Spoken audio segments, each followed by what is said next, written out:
It's tax season, and at LifeLock, we know you're tired of numbers. But here's a big one you need to hear. Billions. That's the amount of money in refunds the IRS has flagged for possible identity fraud. Now here's another big number. 100 million. That's how many data points LifeLock monitors every second. If your identity is stolen, we'll fix it guaranteed. One last big number. Save up to 40% your first year.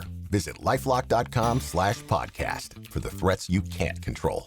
Terms apply. We're the red and the white and the blue, and we're coming for you. We'll take on the world and we'll take you too. So stay standing tall, proud and true. Yeah, we're the loud and we're the proud. 90 minutes rowdy in the crowd, and the Yanks are here and we ain't going nowhere.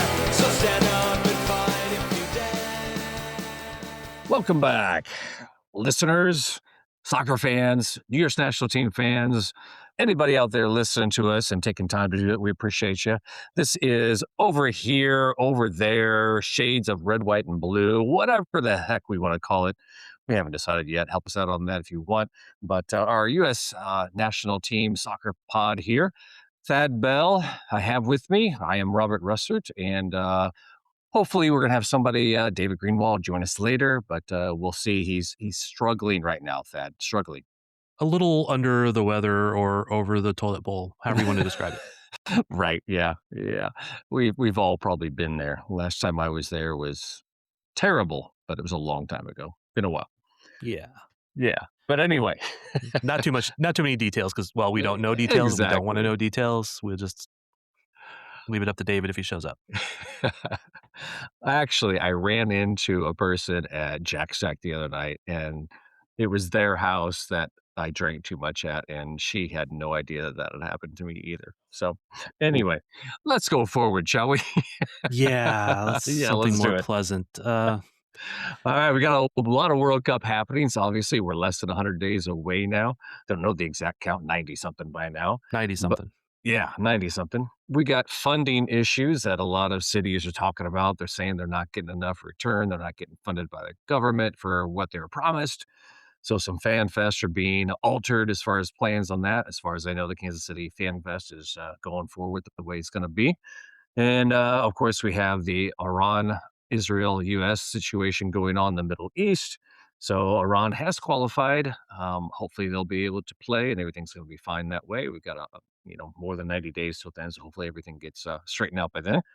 We've got volunteers here in Kansas City and everywhere else across the country, Mexico and Canada, in training for their roles that they're going to do. Pretty excited about that. And then we have matches coming up, March 26th and 31st, Thad, where we're going to find out who these final teams are, except there's going to be teams after that will still go into a playoff that's in Mexico. Yeah, it's going to be a while before everybody knows who everybody is actually playing, but at least we know 2 of the 3. For sure. Yeah. So I honestly, I'm not worried about a lot of the rest of them because that's the only one, as U.S. fans, we really care about. And after that, if they're in a playoff to get here, they're probably not going to go that deep anyway. So, we can talk about that briefly. Do you think the 48 team is a good idea instead of the 32 like traditionally? Yes and no. I hate to do that. Yes, because it kind of gives some of the teams that might have a little slip up in qualifying the chance to get in better. Because Italy missed 2 World Cups in a row. Yeah. Are they even in this one? Hell, I don't know at this point. So you give some of those teams that you really want to be there just because you know that they could do something. Mhm. But at the same time, if you can't do it in qualifying, don't. I don't know. You And don't more deserve games. it. More games are almost always good, but by the time the World Cup ends, man, it's either you're in 2 states of mind a lot of times. Kind of glad it's done, but about a week later, you're like, I still wish there was more going. So, at least for me. Do you think in the world of soccer, World Cup, you look at the NCAA basketball tournament and there's always those Cinderella teams that come through and have a great run. Is that less likely or just as likely in the World Cup? Oh, it's a good question. I think it's slightly less likely. I think you might have more Cinderella runs through the the group stage, but less after that, just because you're Yeah. hitting big dogs. I mean, I think in basketball NCAA is that's usually about where it ends anyway, is after the first couple rounds, but Mhm. maybe 3? I don't watch them that often. But yeah, I think soccer is a little bit of a different beast, though, Yeah, simply because just the nature of the game, and it takes all 11 working together, and you've really got to be clicking. Whereas on a basketball court, it's 5, right? you know, yeah, there's a few more that sub in, sure, but yeah, I think it's a more difficult task when it comes to that. I think quality wins out more often than not. When yeah. it comes to In soccer. basketball, you can have, like, 1 or 2 be really, really good and just, 3 role players and be a Yeah, really good team. yeah, And you could say that with, "Oh, well, Messi's the only good one on Miami." Well, that's not true. Things like that. slightly It does different take everybody situation. else. Right. Yeah, for So, sure. All right. Well, this past week, it's maybe been a week and a half. U.S. women in the She Believes Cup from start to finish. Thad, champions expected, right? yes, Ended expected. up, yeah, ended up with a 4-0 goal differential. First game was 2-0. Next 2 games were 1-0. So not a spectacular offensive showing. Obviously, 4 clean sheets. What were some revelations, maybe some standout players for the U.S. For you? Yeah, I mean, I hate to say revelations, but I think there's a few takeaways, right? Well, Kansas City Currents, forward Allie Sentner had a Hmm. goal, looked really good, looked like she's trying to fight for that normal 9 spot. They still were missing 2 of the triple espresso. Trinity Rodman was back. She got, everybody worried because she got a little bit of an injury in that first game when the player landed with her knee square in the middle of her back. Not that, wasn't intentional at all, I'm sure. Yeah. Um, so I mean, I think one of the big takeaways is that it's Emma Hayes, U.S. Soccer. I don't want to lay all credit on Emma Hayes or yeah, I don't want to give all credit to Emma Hayes, but she's played a part in this, big part, because she's worked with the U23s a lot more. But U.S. Soccer is deep on the Yeah. women's side, and there are so many players that can step in and be at the top of the game. I mean, you still have your key players and stuff like that, but there's a lot of depth out there. They can pick and choose, and it doesn't hurt to have a couple of players injured, and they can still go forward. There you go. Okay. All right. So yeah, not a big shock that they won the tournament, but No. good turn nonetheless because we want the team obviously improving all the time. What is next for the U.S. women as far as coming together? NWSL begins this weekend. Obviously, the European clubs have been playing for a while, but what is next for the national team? Oh, that's a good question. They have a couple friendlies with Japan coming up, if I Hmm. remember correctly. Okay. I had that pulled up in front of me earlier and didn't have that with me now. Dang you, Robert. Um, but I know they have a couple of friendlies coming up, and then eventually it will be getting into qualifying. So I know the World Cup is, it's a little ways away still, of course, Yeah. but anybody who's maybe a fringe player for the national team or someone who's slipped down the ladder a little bit who, maybe needs to start showing out in NWSL play.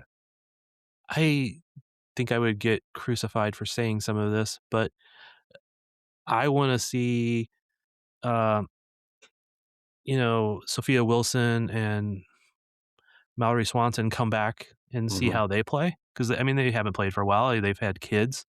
That takes a toll, and Sure. they can obviously come back and be at the peak that they were. But we just have to see that. So I don't want to say they've slid down the chart or something, but they kind of have in a way because they haven't played for quite a while, and they're just getting ready to start coming back. I mean, I think Sophia Wilson has been practicing, and Mal is getting close, if I remember correctly.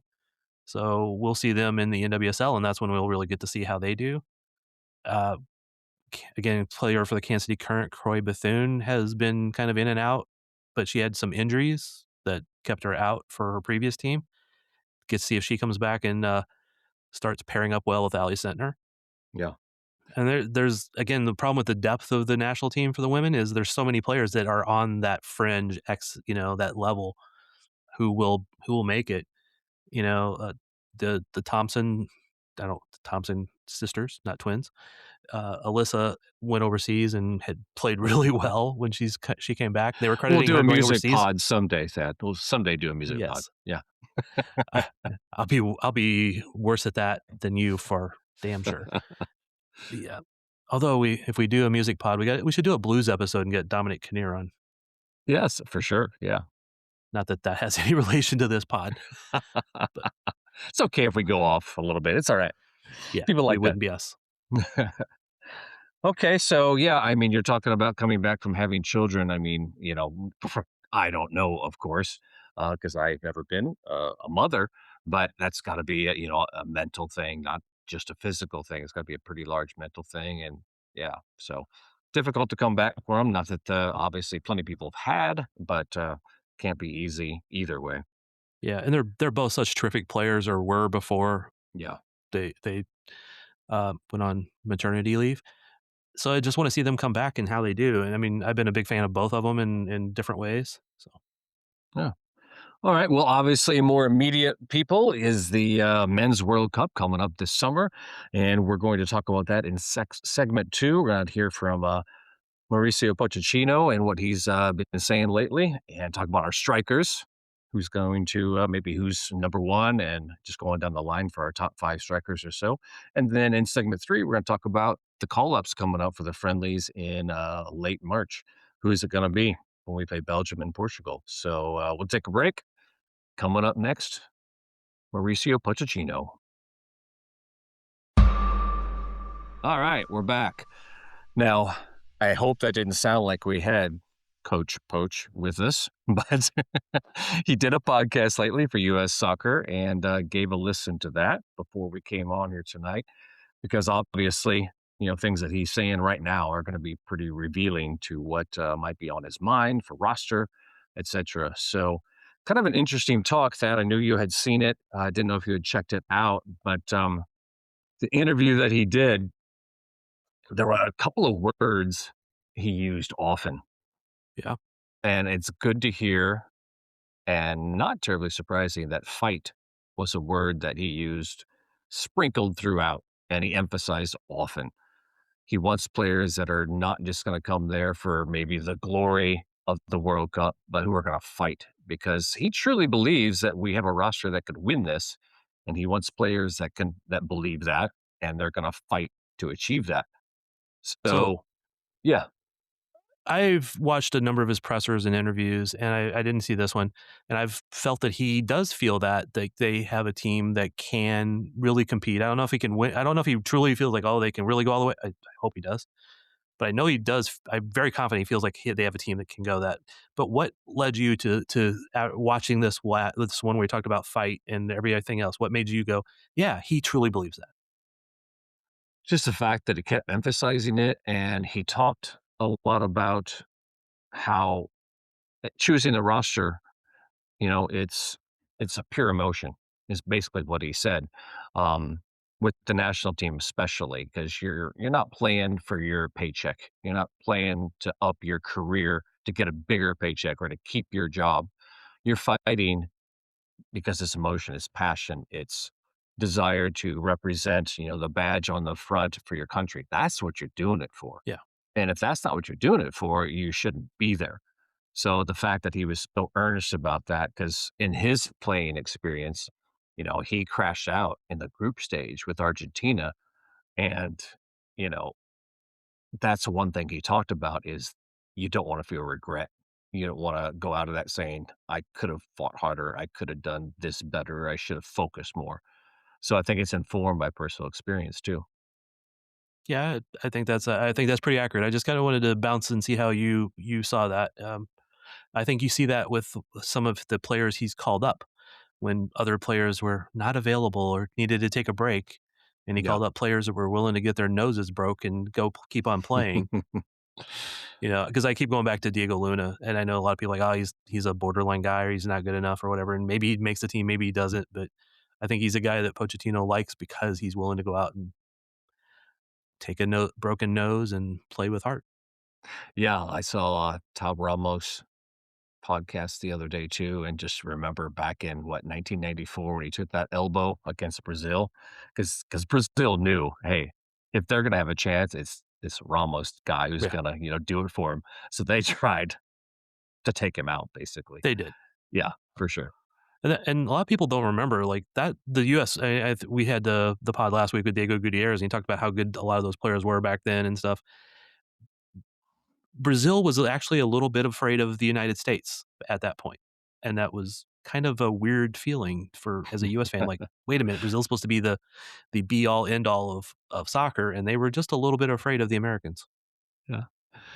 Obviously ended up winning that one, but, good for them. Okay, so other things about, the podcast is he was asked about what he looks for, or what is important, I should say, when he's looking for players he was gonna choose, for the roster, and he mentioned 3 other words.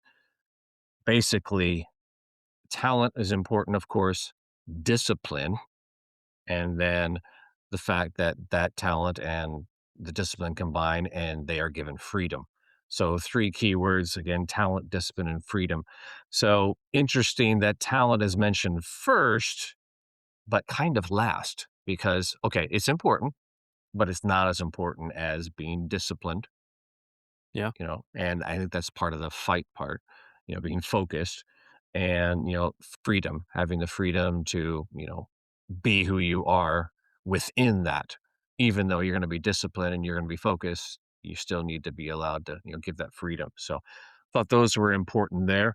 Um, would you rank those in the same way? Talent kind of the least important? what were the key things he said? Talent, discipline, and then freedom.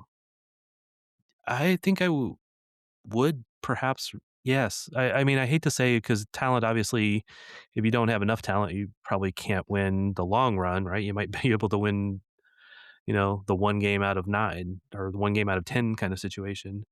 I think we'll actually come back to that in a minute too. The But I understand why that would be said. I mean, I don't disagree with it. So, talent is going to win you games more often when you have that discipline that sets the talent up to shine. And Yeah. when you have the freedom that sets that talent up to shine. So I think it has a kind of reverse effect. Yeah, you got to have talent, but more important to have these because they allow your talent to come out. You can have talent and not have the discipline or the freedom or the will. So I mean, you got to have the will to overcome the desire, the internal fortitude, whatever phrase you want to use. You got to have the strength, internal strength, to overcome difficulty because you can be one of the more talented players in the world and not be have that mental strength. And you're going to be good, but you don't win. Yeah. And I mean, confidence is a part of that too, because you've got the talent, but then when things go wrong and your talent doesn't bring you through, what's your go to? What do you Right. have to back you up and support you and push you through that moment? Yeah. What's a good phrase for that? Damn it. I should know this. Yeah, we'll think about that as we go. You know how our brains work at this stage of life. We think of things later on. Oh Well, yeah, that's what also it was. I have a little tendency to maybe be a little more crude in my how I might say some things when I'm not on the Uh-huh. air. Uh-huh. Okay, well, all right, I get it. Uh, Some sort of fortitude, maybe, yeah, intestinal fortitude. Okay, all right. Testicular anyway. Um Um, I well, I I mean, went there. I'm sorry, my fault. Poach did describe Luna as having big balls. Oh, there you go. Exactly. And then there was a quote. We all know the women's and the men's Olympic teams won the gold medal, in hockey, obviously. Well done. But going back to the Miracle movie, from, gosh, what was that, 1980, right? Winning the gold Yeah. medal, beating the Russians all in the way. I think the gold medal game was against France, I want to say. Not quite sure. No. Switzerland, Sweden, one of those two, I think. Yeah, yeah, I think Sweden might be right. But anyway, he quoted, from that movie when he was asked, how do you go about making the choices for your roster? Because he's got tough decisions to make. Yep. And he said, interesting. We don't need the best players. We need the right players, which again is from Miracle, which to me goes back to the fight idea.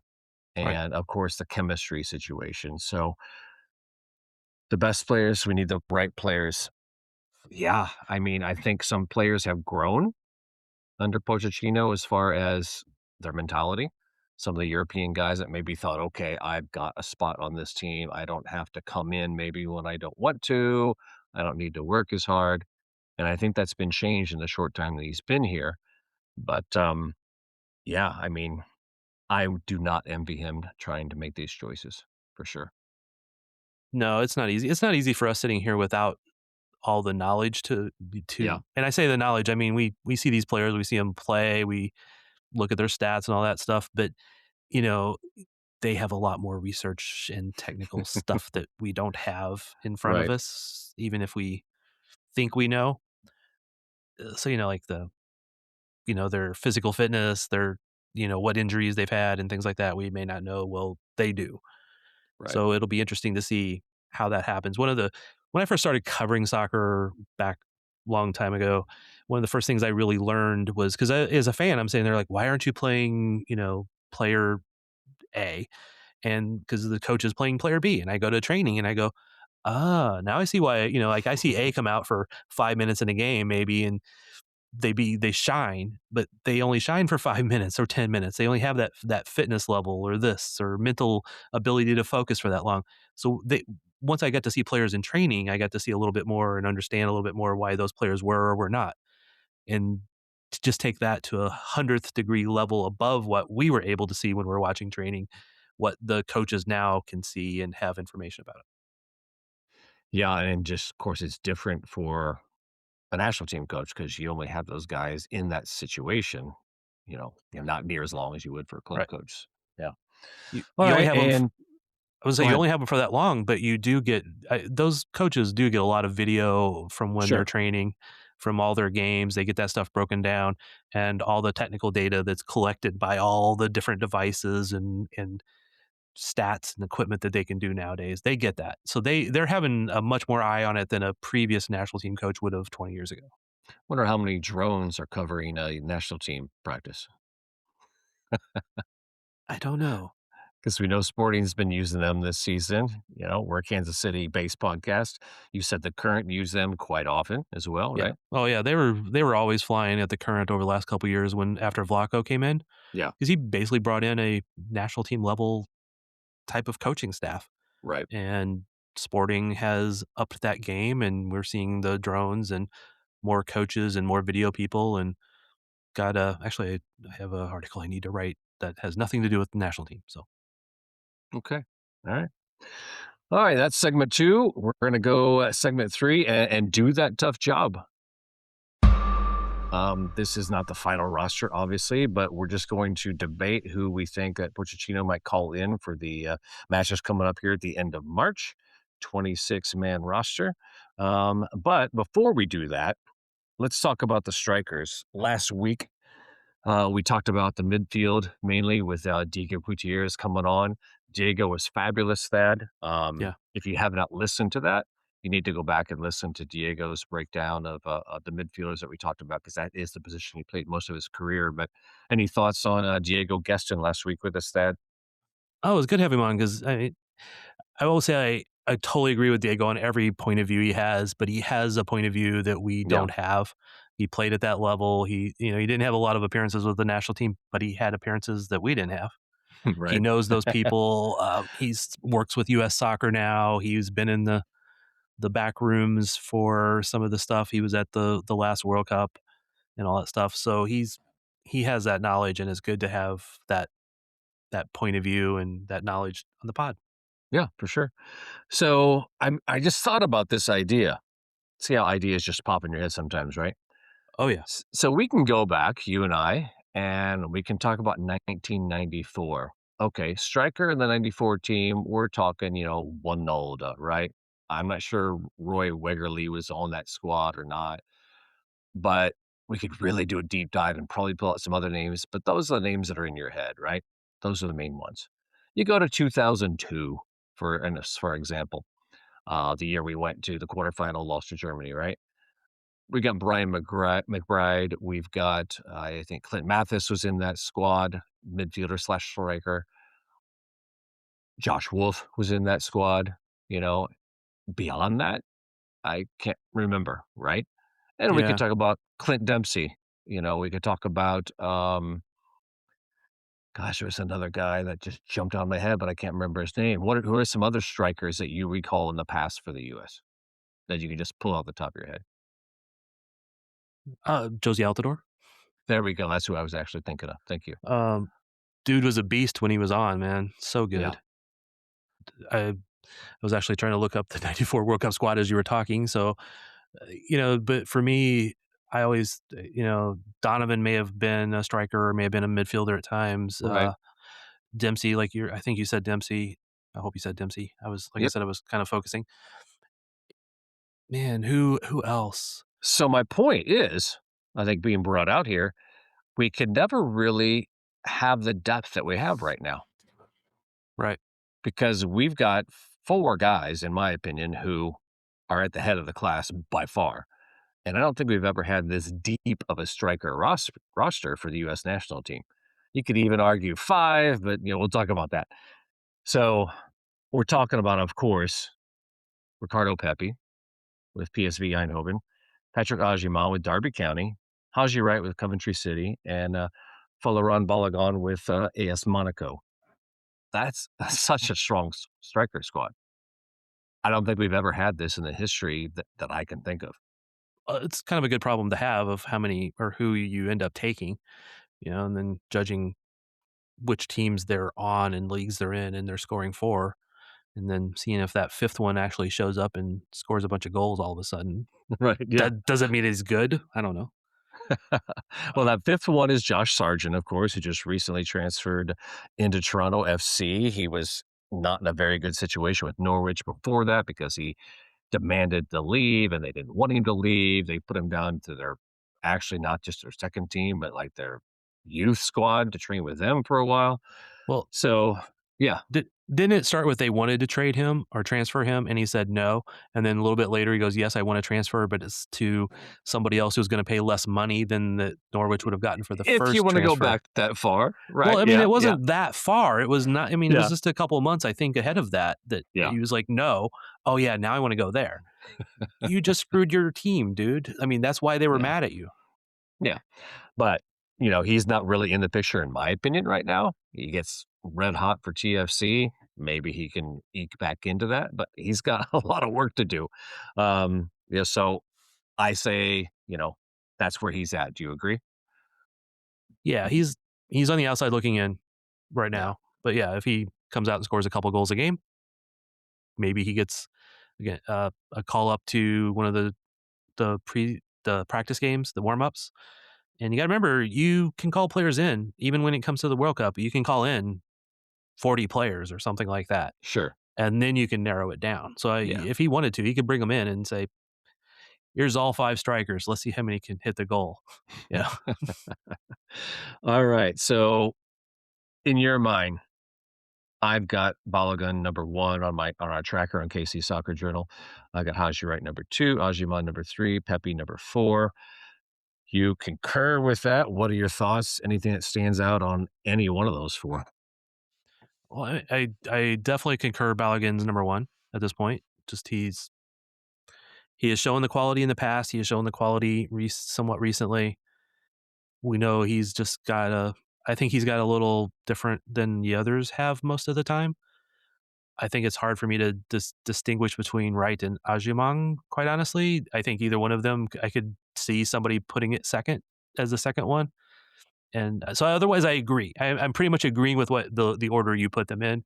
I'm just saying I could see Agyemang or Wright being interchangeable in that regard. Pepe is a very close fourth too, though. I'm agreeing. I hate to this is not the best pod where, oh, I agree with you, Robert. But Yeah, yeah. Well, let's talk about Pepe. I mean, he broke his arm scoring a goal about a month ago, maybe a little more than that. And so he was out for a while. He comes back in his first match. And what does he do? He scores again. And he scored once since then. So pretty incredible. And, I was never like, wow right. with him when he was in Major League Soccer. I thought he's a good player, but I was never like, wow. But he's really doing well with PSV right now, and it's exciting to see that he's in there. He's got 13 goals and 2 assists in 1,167 minutes. Hasn't played quite as much as the others because he has had issues with injuries. But, I just don't think his talent level, his physicality is up there with the other 3, and I think that's Yeah. really what we have is 3 very physically strong strikers who can dominate in the air, who can shirk people off the ball, who can shield if they need to, and Pepe's more of a cerebral type player, not that they aren't, but I think he picks his spots, where he can find space and put the ball away. I think that you have a good list there and you've put together the stats, but I think the stat that I don't have in front of me to I don't have that total recall at the moment. How many have they scored for the national team over the last Mhm. 2 years? Right. Yeah. I have to think Balogun's leading that by a fair amount. Exactly. Haji Wright's probably number 2. Yeah, Yeah. yeah. And and Ajamang's probably 3rd because he got a couple in the last, like, 2 years Mhm, ago, right? mhm. Not 2025, I think 2024, but could be wrong. So I think that's why we're in that order, because I think there's a difference. Like, you can be a very good striker for a national team or for a club team, and then you get to the national team level, and everything's just that little bit more fast, hard, talented defenders, etc. Can you do it at that level? And like you and Poach were saying, you got to have that mentality of being a national team player, not a club player, and all that stuff. And that comes out. And I think Balogun's skill set fits with a national team situation, like you're talking about, because he not only has the physical ability, but he reads the game very well. He moves He off does. the ball really well. He's got 13 goals and 4 assists, most assists out of any of these guys. It's 4 compared to 2 or 3, but, I think that just speaks to his all-around game. Yeah, I was very happy when he switched over to become a U.S. player. Yeah, definitely. He was kind of that, like, I don't know, we don't wanna use the term savior, if you will, but definitely a difference maker for us for He sure. was a gift from the soccer gods. There you go. Okay, good enough. I mean, and again, it's very easy for us to sit here and think, oh, Balogun could be the savior for the U.S. and or Wright or Ajamang or whatever, right? But we got to remember that on a lot of other national teams, they would be the 3rd striker or the 4th striker. We still Thad have Thad, we're a pro US national team pod here. Come We on, man. are. Oh, trust me, man. I'm rooting for them to do well. I'm rooting for them to win. But I always have to, like, you've known me for how long, Robert? How many times do I, like, make a statement and then argue my own statement because I'm trying to, like, make sure that I am good in my belief or that I'm being Right, fair in yeah. how I look at things? Like, it That's what a drives people thinking crazy. person does, and that's what you are. You're a thinking person. And I've been known to overthink it too. But I just try to balance that out, man. Like, yes, Balogun is a very good striker. And I mean, you wouldn't be, starting for Monaco if you're not a good striker, but there's very good strikers starting for every other team in that league and every other Yeah. team in England and every other team in Spain. And I've you know what I said it mean? before, and I'm gonna go to it again because I really felt strongly about it, and I think I mostly know what I'm talking about.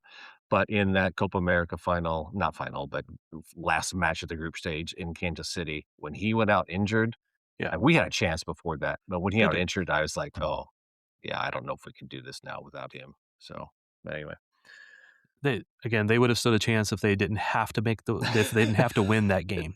They Yes, would have yes, stood a yes. chance if there hadn't been and I was reminded of this today actually about a yellow card play on advantage situation. Do you remember that? Mhm, mhm. I'd forgotten about that, and, I was talking to, Jared actually down at SKC too. He's their media relations guy. We were talking about that, but there was a situation where they put the ball you blow the whistle for a yellow card, and you're supposed to wait for the referee to say, "You can go again," Right, but they right. didn't. So he went, "Ah, go ahead, play on," I remember and that we for were sure. kinda screwed by that. So there's just, Yeah. like, little things like that that would have been a big difference, and if that had went different and in some fairness, if that had went differently, we don't have Pochettino in charge, we have Berhalter still in charge. I like Berhalter. I'm really liking Pochettino at the moment, so maybe I'm just it's a wash. I don't know. All right, well, we're gonna go to segment 3 here and talk about who we think is gonna be called in for the, friendlies against Belgium and Portugal coming up March 28th and 31st. So, let's take a break. All right, so Thad, we're penciling in, I think, for the roster at the end of March. Balogun, Wright, and Ajiman. Can you see any reason why they would not be called in? Well, not at the moment. I would. I mean, I still wouldn't mind if like Sargent got called into it just so he could get it one more look after he has a new situation. But that if he's not done well or whatever, and I'm not saying over the other guys, but you can call again. You can call guys into camp and then narrow the roster down. Mm-hmm. Usually you don't for friendlies, but you do sometimes for World Cup camps. Yeah. So, I mean, that's what I'm kind of thinking in a similar sense about Pepe, is he's just gotten back into his club team Yeah. from his injury. I don't know, Pochettino might think it's better for him to keep settling in with them. Um, obviously he wouldn't miss any games, but still just keep settling in. And I think maybe Sargent, the same situation. But let's just say for now that it's Balogun, Wright, and Ajiman that'll be called in, and we'll see how our roster develops here. Because we did not pre-plan this, listeners. We're just making this up off the cuff here. All right. So again, on our KC Soccer Journal, there is the national team tracker, and going to go to that right now. And let's go to attacking midfielders slash forwards, right? So Okay. I've got a list of 6 players here. Diego Luna, let's keep in mind that he has not played an MLS game yet due to injury. Gio Reyna has not been playing for Borussia Mönchengladbach at all. He's been on the bench, but hasn't been put in. Brendan Aronson, Malik Tillman, Weston McKennie, Christian Pulisic, of course, have all been getting time with their clubs. I watched Pulisic play versus Inter Milan, that derby match that they had, that AC Milan had to win to stay in the race. He was very active, doing some good stuff on and off the ball. Didn't contribute to the goal, but they did win that game 1-0. He's looking good. Obviously, he's going to be called in. That I think we give that a positive. What are your thoughts on the other ones? Well, I would say if Pulisic, McKinney, and Tillman are not called in, there's something criminal going on. Right? Yeah. Little exaggeration there. But I mean, those three are, and again, Pulisic can play wing, he can play attacking mid, he can do a few different things. McKinney can play. I mean, he's listed here as an attacking midfielder for you, but he's been in the last 2 months. He's been a 9, a 10, an 8, and Mhm. probably an outside back. Right. Yeah. He's been a little bit of everywhere, and I know we discussed him a lot in the last pod with Diego Gutierrez, and um, I've not always been a big fan of Wes McKinney because of he's always seemed a little bit immature, but now he seems to be just finding his groove and being the best player on the field a lot. You know what I'm noticing, and maybe this is nothing, but when AC Milan, I'm sorry, AC Milan, sorry, when Juventus score, he doesn't always go celebrate with them. He kind of just stays back. He might join the celebration late and kind of give a pat. I just find that interesting. I don't think it really says anything about him, but I just find it interesting. Well, you must say that for a reason. Like, do you think he's not as fully involved in the team as you would hope? No, I just think maybe it's a maturity in a sense that okay, he's not going to get too high. He's not gonna get too low. He's just gonna keep where he needs to be mentally and just keep focusing on the mission, Maybe he feels like, letting loose like that distracts him from his Yeah, game or something. no, that's fair. I Yeah, mean, I can see that. I don't know enough about Weston to know this, but I yeah. know when I played, our team score, I'd be like, okay, I'd walk back to my position. Mhm. I might high five if they were close, but I wouldn't like run in and jump on top of people. Yeah. And if I scored, I'd pretty much just walk back to my position like, yeah, it was no big deal. It's like, not that I scored that often. So Alright, Brendan Aronson, Leeds United, hasn't really, you know, got on the score sheet much lately, but, he keeps playing consistently for his club. has I he think has he been he's playing at the 10? yeah, I mean, maybe an 8. Yeah. Okay. I think that he would be called in simply because of what you mentioned earlier, that McKinney, can play at different positions. Um, so I think they're going to need to be at least 3 deep in that attacking midfield area if they're playing a 3-4-2-1 like they have been. So Yeah, you got to have somebody to come in there if you need him. So that would be Aronson. Again, we don't know where everybody's going to end up, but I think he's going to be called in. Diego last week said definitely Gio Reyna not on the bus. We seem to agree with him, and Luna's been injured, so I don't see him being called in unless he makes a miraculous recovery in the next couple of weeks. Which I mean, the team will be announced probably next week. probably close Yeah. to that. It'll be announced. Uh, it'll be announced the morning of or the day of, like 3 days before the camp starts, Okay. usually, So maybe a week and a somewhere around there. half. Yeah. Um, so what is Diego Luna's injury? Do you know? You know, I have tried to investigate this a little bit. I haven't spent a heck of a lot of time. I can't find much on it at all. I thought I saw somewhere maybe it was a knee thing. Hmm, Yeah. okay. But I I can't th- confirm that because again, I've looked and there's really not a whole lot out there. I'm sure it's out there somewhere. I just haven't found it. yeah, sometimes it's not. Some Teams keep it teams, under wraps. Yeah. yeah, a lot of teams will hide that stuff really well nowadays. And anyway, I I think it just depends on where he's at in his recovery. Yeah. Again, right now, I think if you look at a normal national team camp, is different than what these next national team camps will be, Hmm. because there's what, two and then the World Cup, or one and then the World Cup. Um, because I think now you start calling in players even if they're not 100% fit, if you plan on having them available for the World Cup, Right. Yeah. because you just bring them in even if they can just jog around a little bit, but can absorb the atmosphere, the coaching, and et cetera. Yeah. So if He may do that, but actually not name him to the 26-man roster. Yeah. yeah, He could do that too. right, he can call them into the camp and then just have them as a practice player, or whatever term they Sure. decide to use, and not play in a game or something like that. So I think there's the 26 or whatever they call in for it, and then the guys they might call in just to look at that. And I think Right. if he's as long as he's not long term injured, they might call him in just to Yeah. have on, which then, if he was able to go back and play for his club team during that time, that would screw them, but who cares?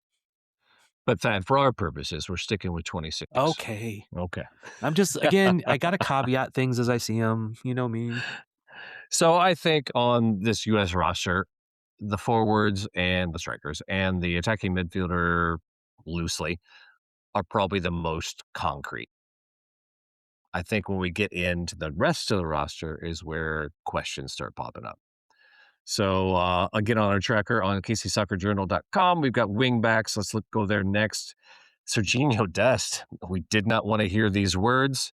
Injured, apparent hamstring injury, taken off after 57 minutes in PSV Eindhoven's latest match. Not good news at all.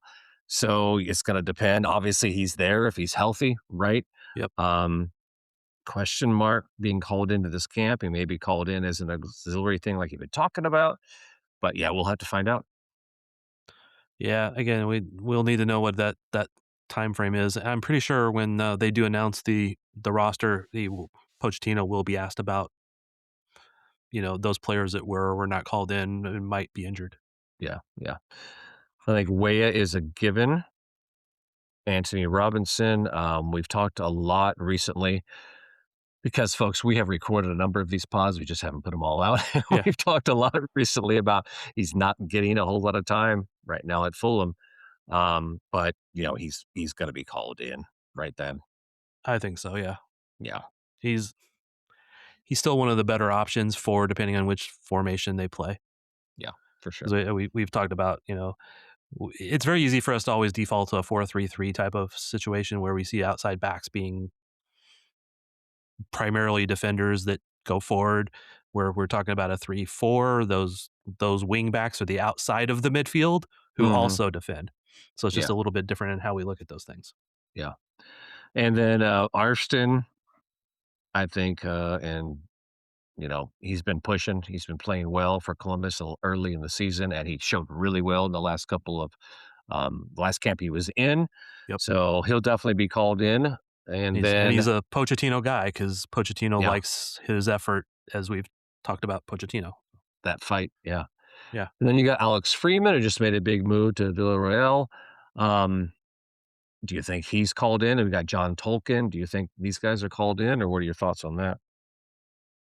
I would I would lean towards Freeman being called in just because I think he's been that good. Hmm. And yeah, and I don't was he called I don't think he was called into last camp because of the move. Was that right? Was he called into last camp? I think he was actually. Okay. Um, yeah, because sometimes they don't call in players when they first make moves just to let them get Yeah, situated a but little that bit. last camp was significantly before that. So Okay. yeah. So yeah, he was. So yeah, I would expect him to be called in then. Okay. Tolkien. I mean, you've got if you're playing a 3-4-2-1, you've got two positions open here. And again, I think this is an area where there is more competition, if you will. Yeah. Um, uh, I'm gonna pencil Tolkien in to be called in. He's not been spectacular, but he's been playing consistently. They trust him there. I think he is a guy that Pochettino has complimented in the past. So I'm gonna go ahead and put him in there. So that's 9. We've got 13 of our 26. That's half the roster. So now we'll move into holding midfielders, center backs, and then goalkeepers. Holding midfielder, I said there's not a whole lot of competition with strikers and attacking midfielders. You can argue that for a holding midfielder too, because who's the first name that comes to your mind? Tyler. Tyler Adams, and he's back from injury. He's played all 90 in the last 2 matches for Bournemouth, and yeah, he's a shoe-in, obviously. If he is Behind, healthy, he is a shoe-in. I always yeah, worry about his health. yeah. Behind him is Tanner Tessman, who's been showing very well with Leon. I think it's how it's pronounced. Am I right? Am I wrong? Help me out Uh, here. Leon, Le- Leon. That's better, probably. Okay. Olympic Lyonnais, Yes, there Leon. you go.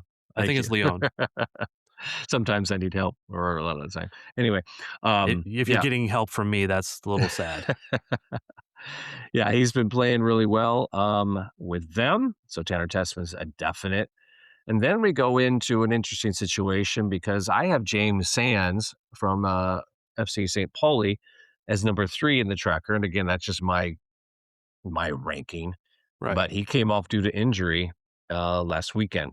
So again, it's going to depend on what his situation is. I think he's called in if he's healthy. But Aiden Morris is right behind him, and that guy has been getting a lot of rave reviews that I've been reading about. I've seen him play a number of times. He's so solid. Yeah. Morris definitely gets a call in.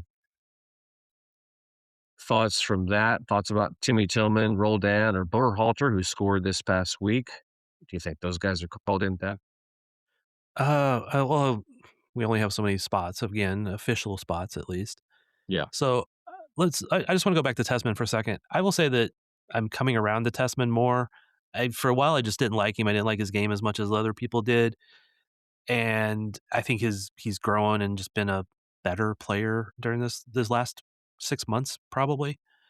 And Sands, I liked very well. So I would have had if you'd have made this list 6 months ago, I would have had Tessman at the bottom of this list easily.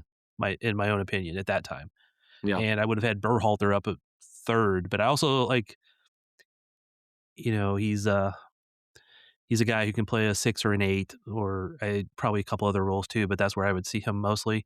Well, Dan, just because we know he's a guy that Pochettino likes because of how he plays, he's going to always come in and do something good for you, it seems like. And he can give you the spot start. You don't want to have spot starts at World Cup. You want a guy who's going to start or that can come in and close out games or turn games around when you need it. So, Roldan's always liked Timmy Tillman. Every time I see him, I like him, but he just hasn't stood out enough that he's above anybody else, really, in my opinion. Backed up to Aiden Morris. I'm kind of going reverse order now because I dropped down to Berhalter. I right now I would probably put Morris at least at third, if not second. But again, it's how he will see that. So yeah, no, this is a hard one for me. Hmm. Trying I to think juggle one them thing around.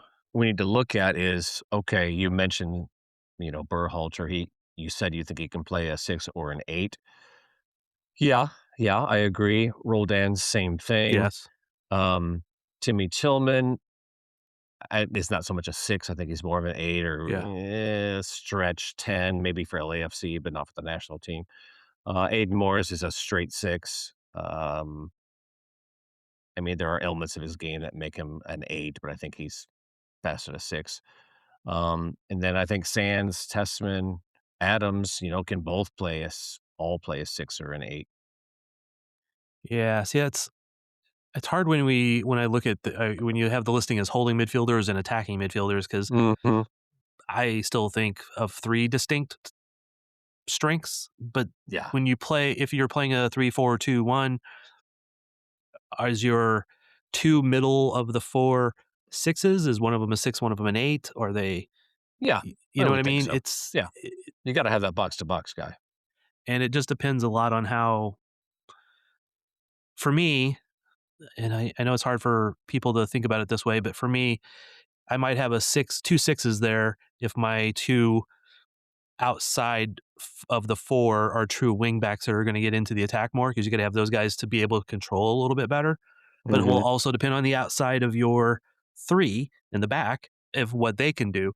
There's not going back to your quote from Miracle, it's not the best guys, it's the right guys, Mhm. paraphrasing a little bit.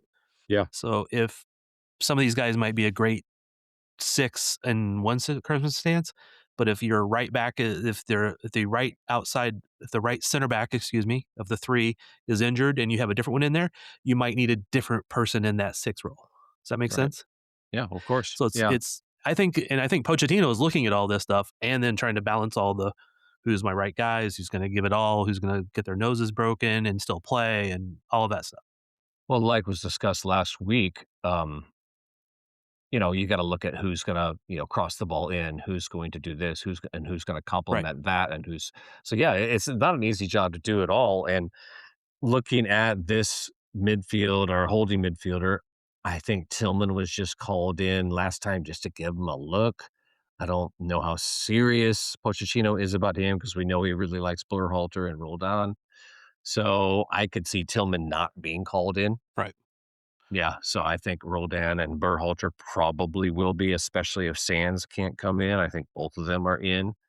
And without having all the numbers added up in front of me right now, because I know you're doing that, Yeah, would you see Roldan and Berhalter kind of being in competition for that role finals. player, not being the starter, but being the guy who can fill in, who can change the game or lock down a game kind of later?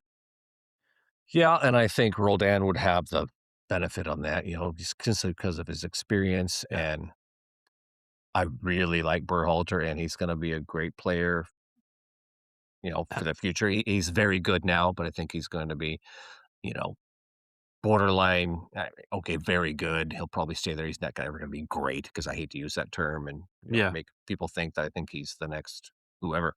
But, he's gonna be a solid player for the national team in the coming years, and I think in this situation, Roldan, because of his experience for that role that you're talking about, would have the upper hand. I think he would have the upper hand. I think what might change that is the next month of MLS play. I'm Yeah, not saying it will change it. It just will influence that.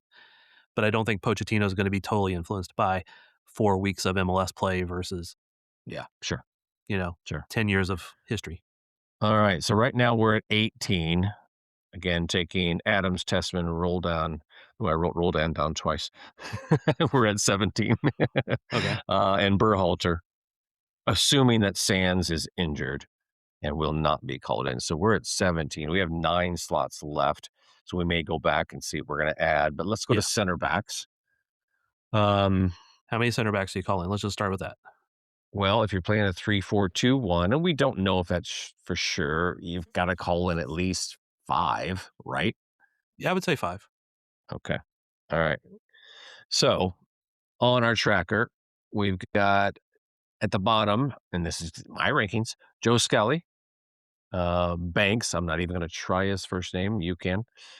Austin Trusty, Miles Robinson, Tim Ream, Mark McKenzie, Chris Richards. I'll let you start this one, Thad. What thoughts do you have Well, looking at this group? okay, so I've always seen Scally as more of an outside back, or Mm-hmm. sometimes as the outside of the 3 back, but I still see him more as a true outside back. Again, I could be wrong. That's just how I mentally see him. Mm-hmm. So I'm going to start at the top and say, let's just kick off the first 4. I mean, select the first 4: Yeah. Richards, McKenzie, Ream, and Robinson. I don't think there's an issue with any of those. Yeah. Right. So if we're going to take 5 for the moment, there's your 4. There's 4 of them. So now the question is between Trusty, Banks, Scally, and is anybody else out there? Not that I'm aware of. Damn it. I mean, Tristan Blackman, some people say he's kind of a Yeah. dark horse, but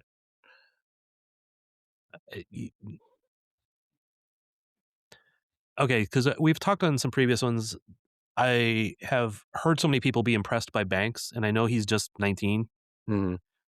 and it's hard to take somebody to make sure they get experience for the next World Cup or any of that stuff, but he's been playing really well from everything everybody said. I've only watched some of his games, not that much. I would like to watch more. So I would almost, if I'm going to go to the 5th one, I would go to Banks.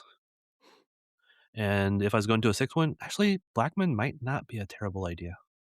Scally doesn't seem the right fit for me. Trusty hasn't never impressed me totally. Mhm. Convince me I'm wrong. I don't think you are wrong. I think there's enough time. Banks, like you said, has been playing very well, and obviously they trust him, strongly at Augsburg. Yeah. Even though he is 19, and I think this might be the perfect time to call on him just to say, okay, let's give him a shot. Let's Yeah. see what he's got in this scenario, in this situation. Can he handle it? From a mental point of view, and is he gonna show jitters right away? Is that going to destroy his confidence while he's here? Or is he going to, step up? I think this is the perfect time to do it. Call him in. Let's make him the 5th one for sure. Okay. All right. So that gives us 22. Are we bringing in 4 goalkeepers, or are we going to add a player that, we haven't added previously? Let's look at that. How many goalkeepers do you call in? I mean, we got to 3. think this is World Cup roster just for that. How many keepers do you bring 3. to the World Cup? You bring 3, right? And freeze, Turner, and flip a coin for another one is how I would do it now. Yeah. Schulte was So, okay. yeah, okay. Thought he was Celentano, pretty good against Sporting a couple of weeks ago. I'll just throw that out there. he was, but I've known Sporting to make a lot of keepers look good. I know this is a different team, and I don't want to just go back on history. Yeah. No, he did look good. Where I struggle is I don't want to have recency bias that he looked good in that game where he's looked good in a lot of games. So I mean, there's a reason you have him in the top 3. So I don't think Celentano has looked so great. So So let's just I'll call throw in that out there. those top 3. I'm good with it. Okay. It's not my So- life. That's so we are 1 short, and we have talked about some injuries. And we're talking about Sands. We don't know the Dest injury situation. So if Dest isn't in, maybe Tolkien is, and that's Yeah. still 5, and that's still 25. If Dest is okay, then obviously he's going to be the 26th, right? Probably. Yeah. Okay. So let's just go ahead and How bad did uh, Dest look when he walked off? I mean, was he the carted off? report I saw, they said it looked pretty bad. Which again, I hate to say this, but American players in Europe doesn't surprise me that they get hurt. It just I'm considering every one of them fragile at this point. Okay, so let's not say Dest is called in just for this camp. Obviously, for the World Cup roster, he's a shoo-in if he's healthy. Okay. All right, so we need 1 more player. We're going to assume that Sands is out too because of injury. So are we looking at throwing in another back? Are we looking at who are we missing here? I mean, Scally, Trusty, they're candidates in the back. All right, run down them by position again. Okay. So here's what we've got up front. We've got Balogun, Wright, and Najimon. Okay. Maybe you could call Pepe in. I wouldn't be surprised by that. And maybe I would. Attacking midfielder, we got Pulisic, McKinney, Tillman, and Aronson. Wingbacks, we've gone with Weah, Robinson, Arfson, Freeman, and Tolkien kind of as a replacement because Dest is injured. Okay. Holding midfielder, Adams, Tessman, Roldan, Morris, Berhalter. Calling the other Sands. midfielder. Sands, whoever it was we didn't call in. Call Yeah, them but in. he's hurt. Oh, yeah. Shit. Yeah. Well, find another depth piece. I mean, maybe you call Pepe in. Okay, at this point, the 26th guy on the roster being called in for camp doesn't bother me, whoever it is. And who's to say, I'll throw this out there, who's to say that maybe he'll want to try out two strikers up top or put in a situation where, okay, if we decide in a match game state we need two strikers up top, who's that best combination? Yeah. Yeah. Okay. Right. I mean, and there's, again, you have a list here of that there's 20 more players that are all at least in the running to be in the bottom of that roster who we haven't maybe seen for a while. Yeah, like Musa, who was mentioned last week by Cody. Hasn't been called in. That's why he's not on my tracker. He hasn't been called in quite a while, so that's why he's not there. But yeah, I mean, certainly you're right. There are people out there that could be pulled in, and we might be surprised. I mean, we had to arm twist you to put Banks on the list for the center backs. Well, that's just because of his youth. I know. I'm not saying you're wrong. I'm just saying there's people out there who we're not even thinking of because it's not on the main tracker list, and that's a good list. Yeah, because it sucks to try to follow 100 players. Yeah. I know I've tried this in the past. But I mean, there's still other players out there. Zendejas, I don't know how he's been doing. People like that who have been called in the last 2 years, but haven't been called in as much recently. Well, we're going to grade ourselves, Thad. We'll see what Pochettino calls in, and we'll see how accurate we are, and we will grade ourselves at that point. I'm hoping we're at least in the B range.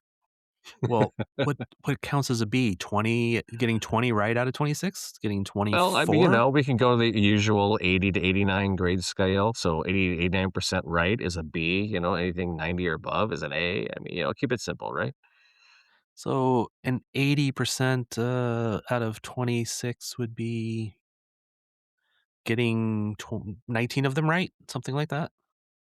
Well, let's see. 10% of 26 is 2.6. So 20% would be 5.2. So we'd be getting like 20 out of the 26. Okay. Right? That's not bad. I think if we don't get, barring changes because of injuries. Yeah. Because we got to give ourselves a pass on that because we can't predict injuries or Exactly. healing. Right. So if we don't get at least 85% right, I will say I sucked. I don't know. Okay. I don't want to Fair enough. I'm not going to I'm going to shave my head. I ain't got that much hair left anyway. All right. Well, hey, folks, thanks for listening. Make sure you like, subscribe, give us some suggestions on what you'd like to hear on this over here, over there, Shades of Red, Light, and Blue U.S. National Team pod. And David, we hope you're okay. Cody, we miss you. And I'm gonna ask a question before we go. Yeah. Doesn't matter who he calls in. How do you think we do in these semi-friendlies against? Because they're not going to be that friendly in tune-ups at this point. Oh, well, that's Pochettino's attitude. Yeah, these are not friendlies. Friendly to him is like, that's a stupid word. Yeah. So, I mean, we could play Portugal. Obviously, tough competition. And then our other match, Belgium, both strong competitions. I say we pull out 4 points. We get a draw, we get a win. I'll take a win. I'll take a win against either one of them. Okay. Yeah. I mean, that would be a good result as long as we're not blowing out in the other one, right? And nobody gets hurt. Exactly. All right. Now close it out. I interrupted you. Oh, that's okay. Rate, hey, subscribe, thanks for listening, review. folks. We'll be back. comment. Right. Exactly. We'll be back next week. We're hoping to have some more special guests. Thad's working on that, right? Thad? Yeah, and so are you. I don't have the context you do, but yes, we are working on it. All right, we're out.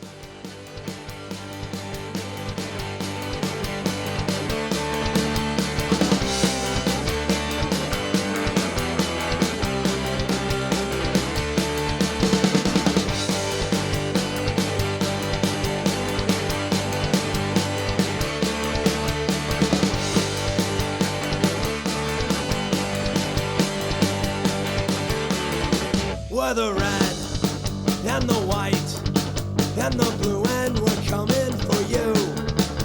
We'll take on the world and we'll take you too. So stay standing tall, proud and true. We're the loud and the proud, 90 minutes rowdy in the crowd. The Yanks are here and we ain't going nowhere. So stand up and fight if you dare. Over there, send the word over there. And the Yanks are coming, the drums tumbling everywhere. So prepare, say a prayer, send the word to beware. We'll be over, coming over, and we won't come back till it's over there.